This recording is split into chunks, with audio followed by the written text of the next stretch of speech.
खबर मैनपुरी से। यूपी सरकार के पर्यटन मंत्री ठाकुर जयवीर सिंह का बयान। ओम प्रकाश राजभर का बयान, जिसमें उन्होंने बीजेपी पर आरोप लगाते हुए कहा कि यूपी में योगी मोदी का जादू खत्म हो गया है। इसके सवाल पर बोले मंत्री जयवीर सिंह। आरएसएस के इंद्रेश कुमार बयान, जिसमें उन्होंने कहा कि बीजेपी को अहंकार आ गया था, इसलिए भगवान राम ने न्याय किया, बीजेपी को बहुमत से रोक दिया। जो राम विरोधी थे उनकी भी सीटें कम आई। पर बोले इस पर जयवीर सिंह, जो रिजल्ट आए हैं वह बीजेपी आरएसएस की दूरी की वजह से तो नहीं। इस पर बोले मंत्री जयवीर सिंह। पूरे प्रदेश में नदियों से अवैध कब्जे हटवाए जा रहे हैं, लेकिन मैनपुरी तमाम बड़ी बड़ी बिल्डिंगें वहां बन गई हैं। इस पर बोले मंत्री जयवीर सिंह। भोगांव मैनपुरी रोड के तमाम ग्रामीण इकट्ठा होकर जिलाधिकारी कार्यालय पर आए थे। सड़क के किनारे का 200 मीटर का एरिया उनका जा रहा है। इस पर बोले जयवीर सिंह। मैनपुरी के एक फौजी का वीडियो वायरल हो रहा है, उसमें उसने कहा है कि वह अपनी जमीन पर निर्माण कार्य कर रहा था। दबंगों ने उसके और उसकी मां और पत्नी के साथ मारपीट की। मारपीट के बाद थाना ओछा पुलिस ने फौजी को ही 28 घंटे थाना में बंद रखा। उसकी एफआईआर नहीं लिखी गई, जबरन समझौता करा दिया गया। इस पर बोले जयवीर सिंह। देखिए, निरंतर हम लोग लंबे समय से हमेशा जनता के बीच में रहने का प्रयास करते हैं। लोगों की कठिनाइयाँ उनका निवारण करने के लिए उनको जनता के बीच में सुनवाई करते हैं और यथासंभव प्रयास करते हैं कि लोगों को न्याय मिले, उनकी समस्याओं का समाधान हो। ये हमारा ही नहीं, आदरणीय योगी जी का और उत्तर प्रदेश सरकार का भी शीर्ष प्राथमिकता का विषय है कि जहाँ भी जो भी जनप्रतिनिधि है, जहाँ भी हम लोगों के प्रयास हो सकते हैं, जनता को न्याय मिल सके, ये शीर्ष प्राथमिकता में हम लोगों का है और हमारी सरकार का है। मोदी जी कहल सीट बहुत जल्दी विधानसभा चुनाव वाला है और वहाँ पर सूत्रों से जानकारी मिली है कि एमपी समाजवादी पार्टी से पूर्व एमपी तेज प्रताप को मैदान में उतारा जा रहा है।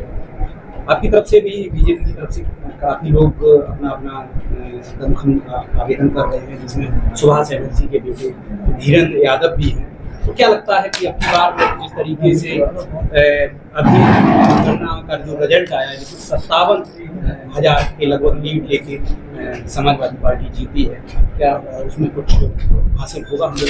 नहीं, बिल्कुल नई ऊर्जा के साथ चुनाव लड़ा जाएगा। करेल का चुनाव होगा। पार्टी का प्रत्याशी जिसको भी हमारा पार्टी हाईकमान निर्णय करके प्रत्याशी के रूप में भेजेगा, उसको दमदारी के साथ पूरी ताकत से लड़ाने का काम हम लोग करेंगे। परिवार के 5 मेंबर उतार दिए थे उन्होंने। एक बार फिर करेल विधानसभा उपचुनाव परिवार के सदस्य मैदान में आने वाला है, ऐसा मार्केट में मैसेज है। चलिए, जो भी रहेगा, सपा का जो भी प्रत्याशी रहेगा, लेकिन हमारा प्रयास रहेगा कि हम लोग अपने प्रत्याशी को पूरी ताकत से लाएं। जो भी प्रत्याशी हमारा पार्टी का तय होगा, नेतृत्व के द्वारा जो भी भेजा जाएगा, पूरे मनोयोग के साथ, मेहनत के साथ उसको लाने का काम करेंगे और जिताने का प्रयास करेंगे। ये चुनाव में देखा गया ओम प्रकाश राजभर ने ये कहा है, मतलब अपनी हार का ठिकाना जो है बीजेपी पे हो रहा है कि यूपी से मोदी और योगी का मैजिक जो है खत्म हो गया है। ओम प्रकाश राजभर जी का तो आप जानते ही हो, क्या कहना, किसी का कोई मैजिक खत्म नहीं हो गया। आज तीसरी बार देश में प्रधानमंत्री के रूप में मोदी जी विराजमान है। देश की जनता का एनडीए को प्रचंड समर्थन मिला है और उत्तर प्रदेश में अभी 2027 तक और अगर एक साथ चुनाव हुए 2029 तक आदरणीय मोदी के, योगी जी के नेतृत्व में सरकार लोक हित में, जनहित में, गरीबों के कल्याण के लिए विराजमान है और पूरे मनोयोग के साथ सेवा कर रही है। आरएसएस के इंद्रेश कुमार जी ने कहा है कि बीजेपी के अंदर अहंकार आ गया था, इसलिए भगवान राम ने न्याय किया। उनको वहां तक वो बहुमत नहीं मिलना चाहिए था और जो राम विरोधी थे उनको भी वहां तक नहीं पहुंचने दिया। देखिए, अब बयानबाजी तो तरह तरह की आ रही है, लेकिन सब चीज़ों पर आंतरिक स्तर पर चिंतन मंथन सब चल रहा है, कारणों पर विचार चल रहा है। लेकिन ये सही है कि तीसरी बार एनडीए पूर्ण बहुमत के साथ देश की सेवा कर रहा है और आदरणीय मोदी जी को जवाहरलाल नेहरू जी के ज़माने के बाद पहले प्रधानमंत्री हैं जिनको तीसरी बार लगातार प्रधानमंत्री के रूप में चुनने का अवसर लोकतांत्रिक रूप से देश की जनता ने प्रचंड बहुमत से देने का काम किया। इसके लिए पूरे देश की जनता को बहुत बहुत हृदय से बधाइयाँ और शुभकामनाएं। नहीं, जो रिजल्ट आए हैं वो कहीं आरएसएस और बीजेपी की दूरी की वजह से ही, यही तो ये तो बहुत सारे विषय हो सकते हैं, तमाम चीज़ें हैं, जिस पर हमारा आंतरिक रूप से चिंतन मंथन चल रहा है।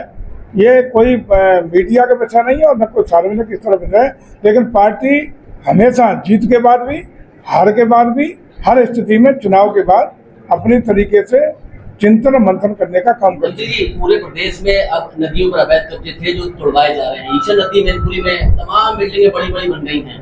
यहाँ पर है। ये अभियान पूरे प्रदेश में बहुत कड़ाई के साथ चल रहा है और चलेगा।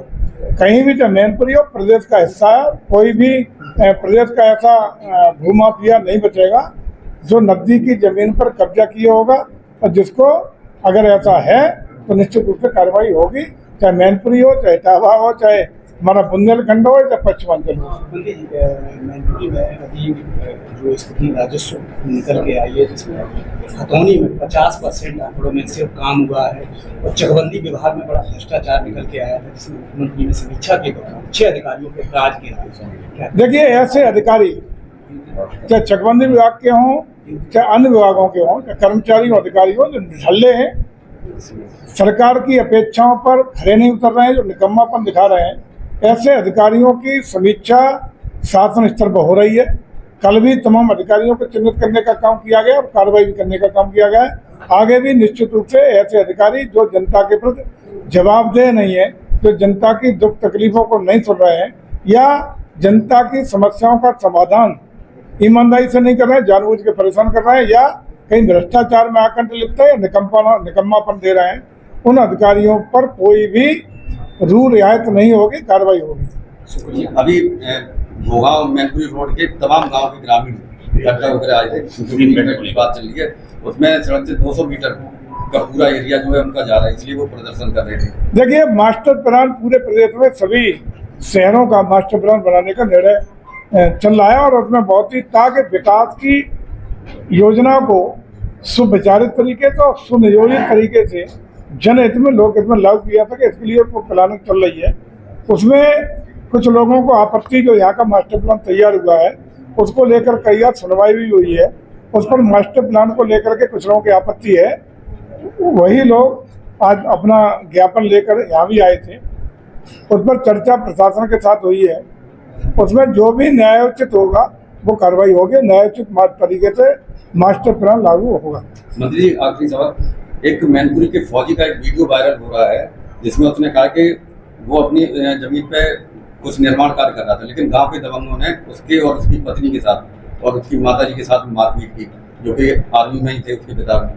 और मारपीट के बाद पुलिस थाने में, औसा थाने का मामला है, उसको 28 घंटे फौजी को ही बंद रखा, उसकी FIR दर्ज नहीं की गई, और उसके बाद उससे जबरन समझौता करा दिया गया। देखिए, जो हो, अगर कोई पीड़ित है, सक्षम अधिकारी बैठे हैं, अगर दरोगा ने या किसी थाने स्तर से कोई अन्याय हुआ है, उन्हें लगता है, बंद रखा, उसकी FIR दर्ज नहीं की गई, और उसके बाद उससे जबरन समझौता करा दिया गया। देखिए, जो हो, अगर कोई पीड़ित है, सक्षम अधिकारी बैठे हैं, अगर दरोगा ने या किसी थाने स्तर से कोई अन्याय हुआ है, उन्हें लगता है, तो हमारे जिला स्तर पर अधिकारी बैठे हैं, क्षेत्रीय अधिकारी बैठे हैं CO स्तर पे, उनके सामने यदि कोई पकड़ आएगा तो न्याय मिलेगा, इतना भरोसा दिलाते हैं।